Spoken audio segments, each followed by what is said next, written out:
So in this chapter, we're gonna discuss about we'll basically move more into the dynamics of writing and understanding C sharp code.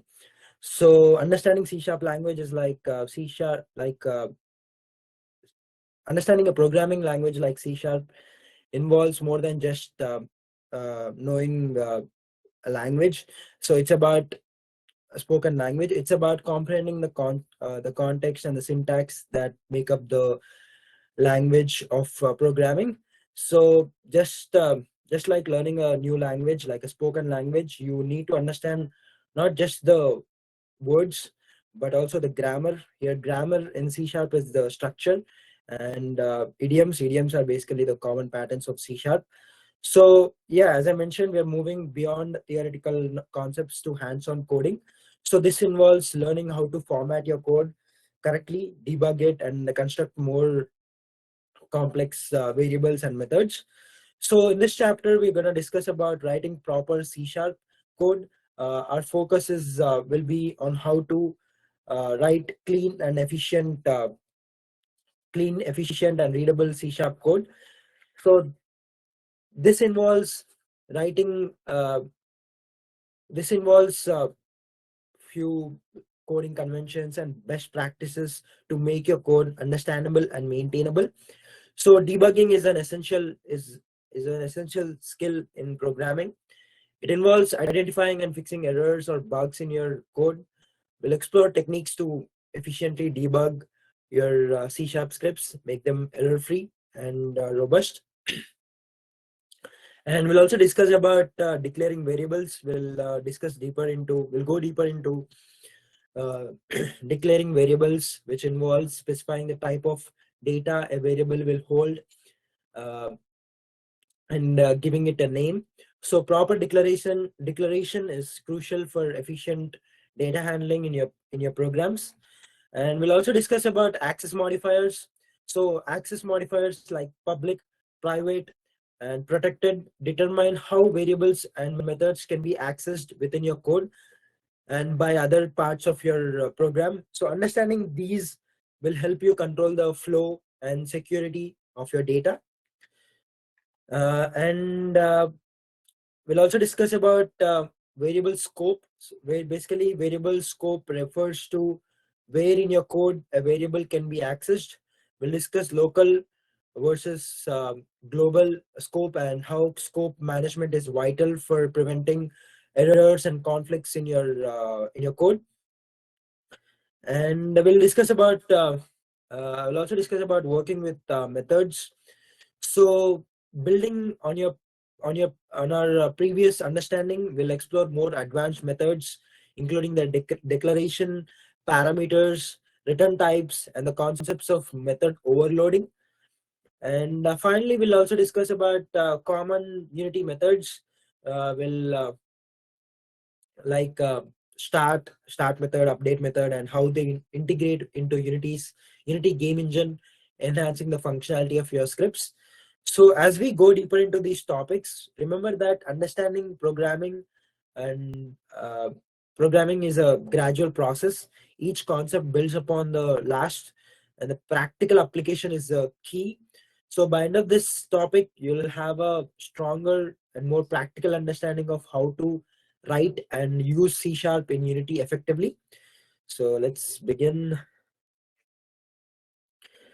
So so first topic is an introduction to writing clean C sharp code.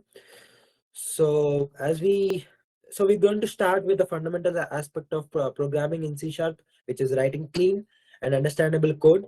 This is essential as the way you write code affects not only its functionality but also its readability and maintainability. So in C sharp, like any language, syntax is crucial. Each line of code or segment must end with a semicolon. This is like a punctuation in a sentence. It tells the compiler that one statement ends and the another begins. However, C sharp is flexible with white spaces and line breaks. You could technically write a statement spread across multiple lines. For example, int x is equal to 5 can be spread out, but but it's highly discouraged due to readability concerns. So while you have some flexibility, it's important to understand the standard formatting practices. Code that's easy to read is easier to understand, debug, and maintain. So one key formatting rule is C sharp. In C sharp is the use of curly brackets. These brackets define the start and end of blocks of code, like methods or classes. Uh, there are different styles for placing curly braces, and traditional C sharp style places that the opening braces on a new line. Like for example, let's go to a, so we could be like we could create a method, third name.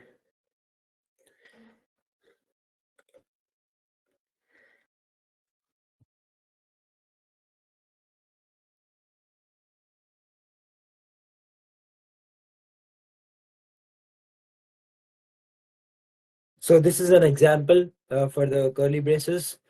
Uh, so in Unity and other C sharp context, you might see the opening brace on the same line. Uh, that's that's uh, that's normal. So consistency is a key here. Whether you choose the traditional line break style or the inline style, stick with it throughout the code. Uh, and Debugging, when it comes to debugging is a process of finding and resolving bugs or errors in your code. So in Unity, we use methods to output information to the console, which helps us debug our code. So debug.log method, as you might heard, is your go-to for outputting simple text or variable values. It's straightforward and efficient for most debugging needs. Uh, for more complex debugging scenarios, debug.log format uh, allows you to insert variables into your text output.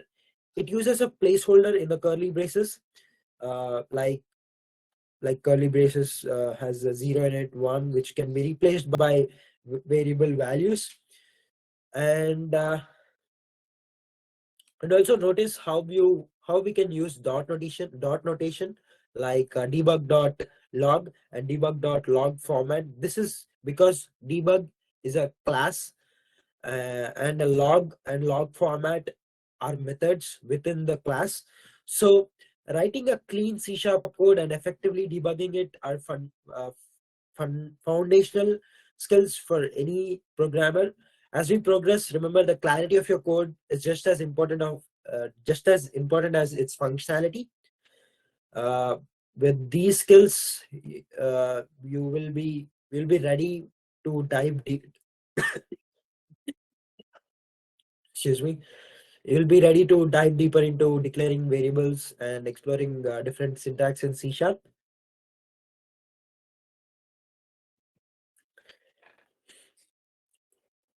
So next topic is declaring variables and access modifiers in C sharp. So we are going to dive deeper into vital aspect of programming in C sharp, which is declaring variables. So think of declaring variables like setting up containers, each with a label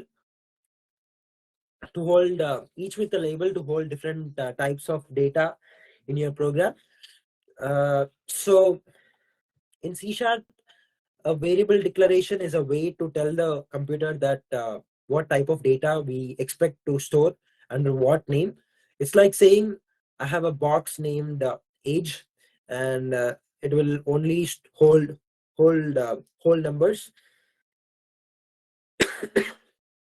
So the syntax for declaring a variable follows a simple pattern, which is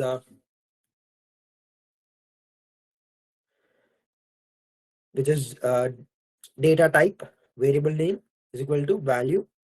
So for example, int int is a data type, and player score. int player score is equal to 100.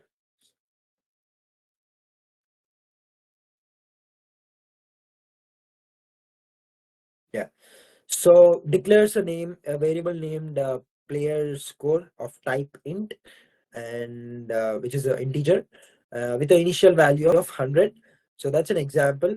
Uh, so the data type in variable declaration, such as int for integers, string for text, float for decimal value numbers, etc., specifies what kind of data and variable will hold. This is crucial because it determines how computer will handle and store the data. So variable names need to be unique within their scope.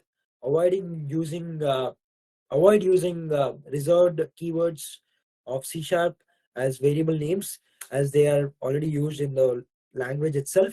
So a list of these keywords can be found in C sharp documentation.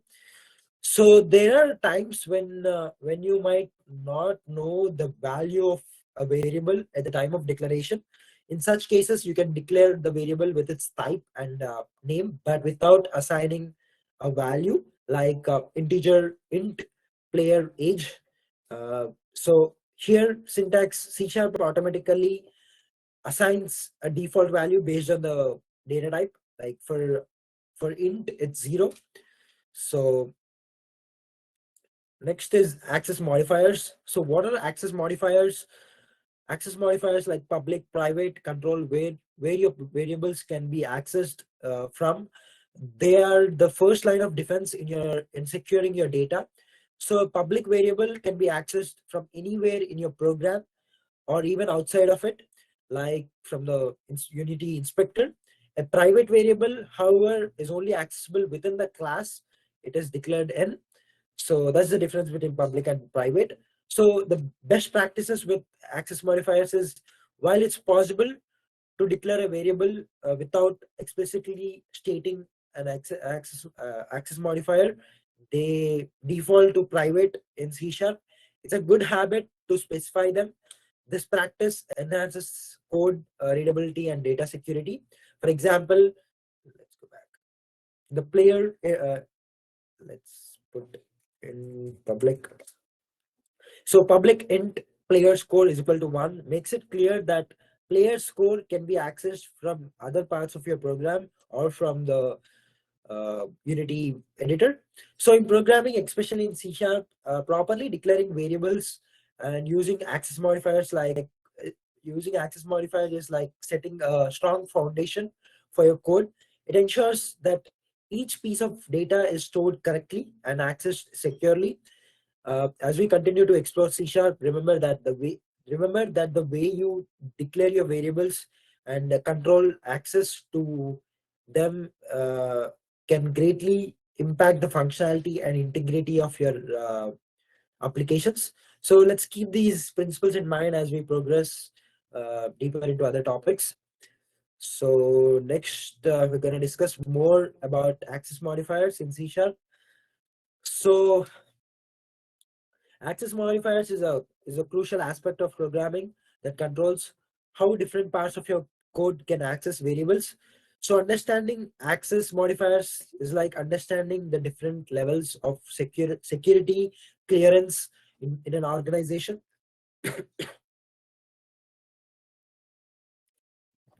So in C sharp, the most common access modifiers you'll encounter are public and private. So public, as I mentioned, public modifier means the variable or method can be accessed from anywhere in your program, even from other programs or scripts. It's like having an open door policy. Private modifier restricts access to the variable or method within the class it's declared in. Think of it think of it as a keeping certain information within a closed room. So we have few advanced modifiers. While we don't go deeper into these right now, it's good to know that C sharp also includes protected and internal modifiers. Protected is basically protected allows access within the same class or subclass, which is useful in inheritance scenarios. Whereas internal restricts access to within the same assembly, which can be thought of as a collection of code working together as a unit. So if you have seen like in the learning curve script, we have curve script, we have a current age variable. So by changing its access modifiers from public to private, you restrict its visibility and access to within the learning curve class only. So once the current age is made private, you'll notice that it disappears from the Unity inspector. This means other scripts or parts of the Unity engine can no longer directly access or modify it. Despite being hidden in inspector, the current age variable continues to function within the learning curve script as before. So that's try it after this class with your learning curve script or any script that you worked on. So using C sharp, using access modifiers is like a strategic game. You decide what parts of your code should be exposed and what should be kept internal. So this can greatly impact the security and efficiency and also integrity of your application. So access modifiers in C sharp are powerful tools for controlling how variables and methods are accessed and modified. As a new programmer, familiarize yourself with public and private is a great start. uh, Remember, the more control your data accesses, the more secure and robust your applications will be. So let's keep these principles in mind as we continue uh, with C Sharp and Unity. So next topic is working with types in C Sharp. So we're gonna in C Sharp, every variable needs a specific type, and understanding these types is key to writing efficient and effective code. So in C Sharp, being strongly typed language, every variable must have a defined data type. The data type determines the kind of data the variable can store, its size, and operations that can be performed on it, and how it's stored in memory. So C Sharp provides a range of built-in types, each serving a different purpose. So this includes integers. Integers are uh, integer types which are for whole numbers. Uh, uh, these are like int and long. So long is also another integer type, and we have floating point types, which is float and double for numbers with decimal points. We have character and string types, which is char and strings for individual characters and strings for text. And we have a boolean type, which is a bool for true and false types. So all these types are derived from system.object, which is a part of C sharp common type system, which is CTS common type system, which provides them a certain shade functionalities. So to get a feel for different data types, try declaring variables of each type in your script. This hands-on approach is crucial for understanding how each type behaves in real-world context. So actually, let's open a script. I'm not sure. We have multiple data types here. Let's give a couple of minutes to open Visual Studio. Actually, let's discuss from here. I'm not sure why it's not opening, but yeah. So as you can see, we have integer, which is a uh, whole number.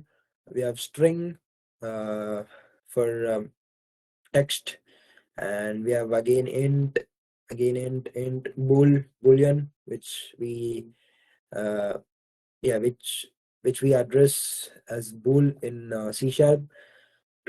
So yeah, try to experiment with these variables data types uh, in your scripts and see how they're working. let's go back. So so when declaring a string variables, remember to enclose the value in double quotes, and as you can see here, yeah, so as you can see here, the string is in double quotes. And for floats, do we have floats here? No. So for float, uh, append a lowercase f to the value, like go back. So float pi is equal to 3.14 f. So this is what I'm talking about, the lowercase f to the value. So Unity displays a boolean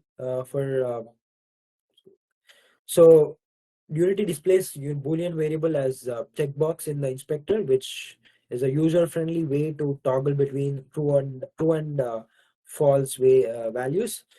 And next topic is string interpolation and concatenation. So string interpolation in C# allows you to insert variables directly into a string. You start with a dollar string, dollar character, include a variables inside curly brackets. For example, let's go back. Dollar symbol, hello,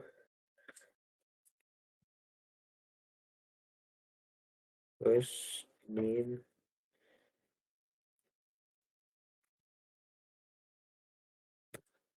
So this feature makes constructing dynamic strings straightforward and readable. So when it comes to string concatenation uses a plus operator in another way to build strings. This method is simple but can be less readable, especially with multiple variables or complex expressions. Uh, so type conversions, we have let's move to.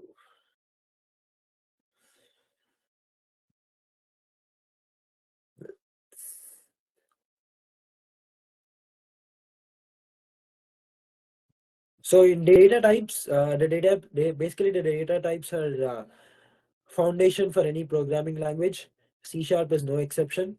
So by understanding and utilizing these types, you can write more robust and efficient code. So remember, the best way to learn is by doing. So I encourage you to experiment with these types in your own scripts. So next we'll discuss about type conversions and how they can be used uh, effectively in your code. So we'll discuss the complexities of type conversions in C# and introduce the concept of custom types, essential for advanced programming. So in programming, conversions are often necessary when dealing with variables of different types. C# handles these through implicit and explicit conversions. So implicit conversions are automatic uh, and occur when a smaller value type is assigned to a larger value type. For example, an int to a float. So no special syntax is required. Uh, when it comes to explicit conversion, when there's a risk of losing information like converting a double to a int, explicit casting is needed. You can use parentheses to specify the target type, like int like, let me go back to a notepad. So like int,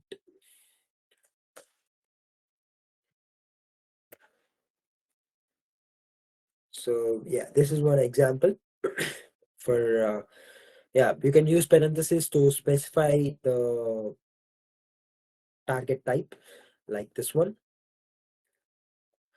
So C# also provides several built-in methods for type conversion. The toString, which is this method, converts any type to a string. The convert class is used for more complex conversions and can handle a variety of type transformations. Inferred declarations and custom. So let's discuss about inferred declarations with var. So C# allows for type uh, inference using the var keyword, where the compiler determines the type based on the assigned value. For example, let's go back. Var current age is equal to 32. This implicitly sets current age as an int. So while convenient, overuse of var can lead to unclear code. So it should be used carefully. Uh, so beyond basic data types, we have custom types like classes, structs, enumerations, which is we address it as enums, and which expands the possibilities of what a variable can represent in C#. These are not just limited to literal values like numbers and strings. We have basically the classes is a class. A class is a complex type that can hold multiple related properties and methods, whereas structs is similar to classes, but typically used for smaller and simpler data structures. Enums allows you to define a variable type by listing its possible values and enhancing code readability. So custom types are particularly useful in scenarios that require complex data structures or a defined set of options like game settings, player types, or inventory items. So the key takeaways on types is always specify the type of variable, whether it's explicitly or through inference. Sorry. So remember the limitations and the capabilities of each data type, including what operations can or can't be applied, and also be mindful of conversions between types, especially in cases where data loss is a risk. And use var uh, when the type is evident uh, from the context, or where the exact type is less important than the value it holds. However, avoid overusing it to maintain the clarity in your code. So types in C#, both built-in and custom, form the backbone of data handling in programming. They define what a variable can store and how it behaves. As we continue to go deeper into C# and Unity, we keep in mind these concepts of types, conversions, and the importance of clear and precise coding practices. Uh, so that's all for today. We'll discuss the rest of the topics